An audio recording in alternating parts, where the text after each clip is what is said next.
Juízes, capítulo 11. E ela disse: Pai meu, fizeste voto ao Senhor, faze, pois, de mim segundo o teu voto, pois o Senhor te vingou dos teus inimigos, os filhos de Amon. Versículo 36. Após o genuíno arrependimento dos filhos de Israel, Deus suscitou um homem para livrá-los dos filhos de Amon. Jefté era filho de Gileade com uma prostituta, e devido à sua linhagem bastarda, ele foi rejeitado e provavelmente ameaçado por seus irmãos, já que teve de fugir. Andando com homens levianos, certamente recebeu influências negativas que o afastaram do Senhor. Porém, o mesmo título dado a Gideão também lhe foi atribuído, homem valente. Isso levou os anciãos de Gileade a buscá-lo de volta para que liderasse Israel contra os filhos de Amon. Jefté tornou-se o cabeça de todo Israel, e a Bíblia diz que o Espírito do Senhor veio sobre ele.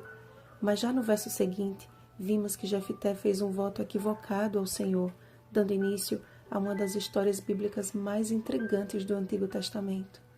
Jefté não fez simplesmente um voto, mas tentou barganhar com Deus. Percebendo, porém, a tragédia que sua promessa insensata lhe causaria, rasgou as suas vestes e disse: Ah, filha minha, tu me prostras por completo. Tu passaste a ser a causa da minha calamidade, porquanto fiz voto ao Senhor e não tornarei atrás. Alguns estudiosos afirmam que Jefté, ao proferir o voto, não especificou se referir a sacrifício humano, mas de um animal, já que os animais naquela época ficavam à porta das casas e que de modo algum sacerdotes aceitariam sacrificar uma pessoa. Outros dizem que ele realmente se referiu a sacrificar uma pessoa, já que o sacrifício humano era um costume pagão e Israel já havia adquirido muitos destes costumes, mesmo sabendo que Deus não aprovava. Levítico capítulo 18, versículo 21, Deuteronômio capítulo 18, versículo 10.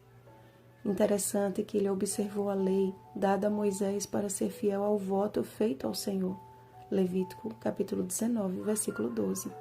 Em detrimento de outra, ainda mais importante, pois preservava a vida. A fim de evitar as consequências desastrosas de juramentos humanos insensatos, Jesus condenou os juramentos.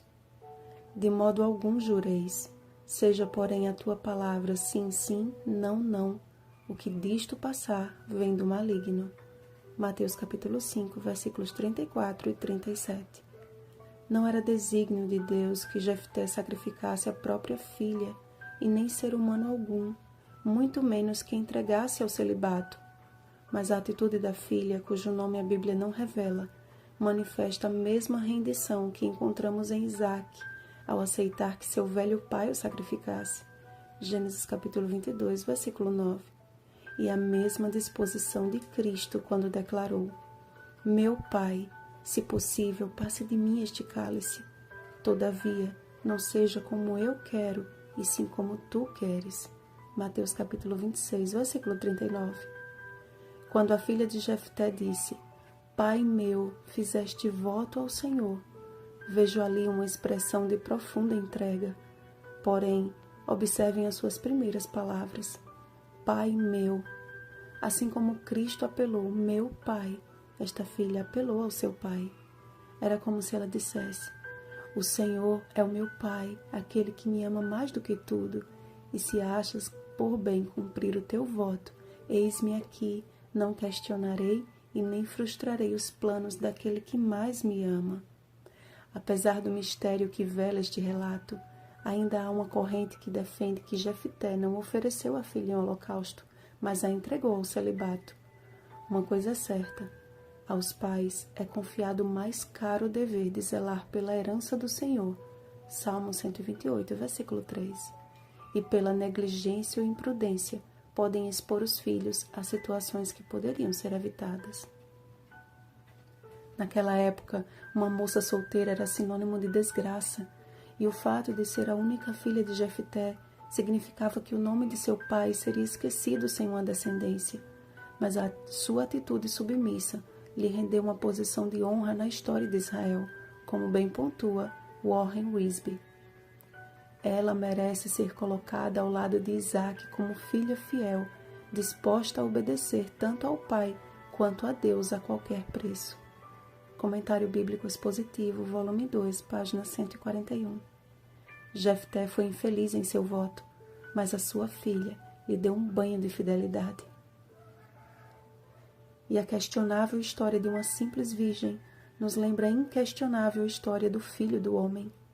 Ela foi o cumprimento de um voto falível e transitório.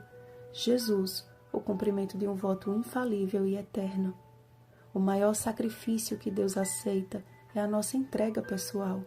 Não precisamos fazer juramentos para garantir que Deus nos abençoe. Basta atendermos ao apelo do apóstolo.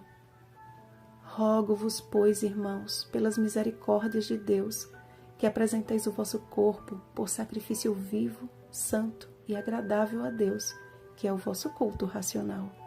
Romanos capítulo 12, versículo 1. Vigiemos e oremos. Bom dia, filhos do Pai de amor. Rosana Garcia Barros.